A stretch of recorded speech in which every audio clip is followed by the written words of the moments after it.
針對電競遊戲發燒友，Kuga 推出 700K 電競鍵盤，二類合金屬面板覆蓋，同埋加入多種功能鍵。創 Cherry MX 機械軸，仲設有 LED 背光燈，用家喺遊戲嘅時候就可以更加投入。Kuga 700K 電競鍵盤採用黑色外殼，表面更加似以拉絲處理嘅鋁金屬面板，主要按鍵都用咗 Cherry MX 機械軸。仲設有黑、紅、茶、青軸，提供唔同嘅操作手感。每個鍵軸旁邊都設有橙色 LED 燈，帶出 Kuga 嘅品牌形象。鍵盤嘅頂排設有唔同嘅功能鍵，由鍵盤右邊數起，分別有音量大小調節、多媒體播放控制、Win Key Lock、LED 燈光控制同埋 Mode Switch 等。個別嘅按鍵亦都分別採用薄膜同埋微動等設計，令到用家喺觸發嘅時候有唔同嘅感覺。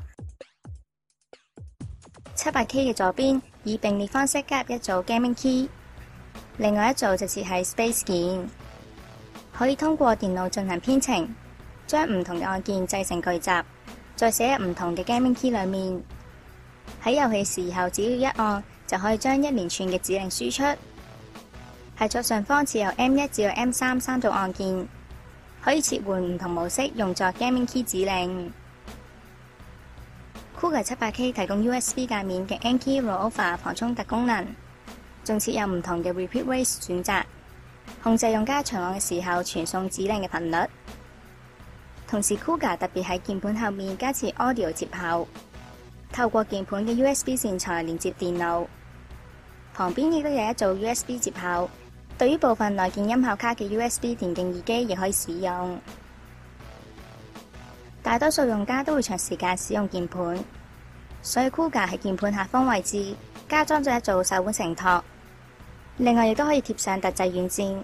充磁力方式固定。當用家長時間使用鍵盤嘅時候，就可以分散手腕嘅重量，提高舒適感。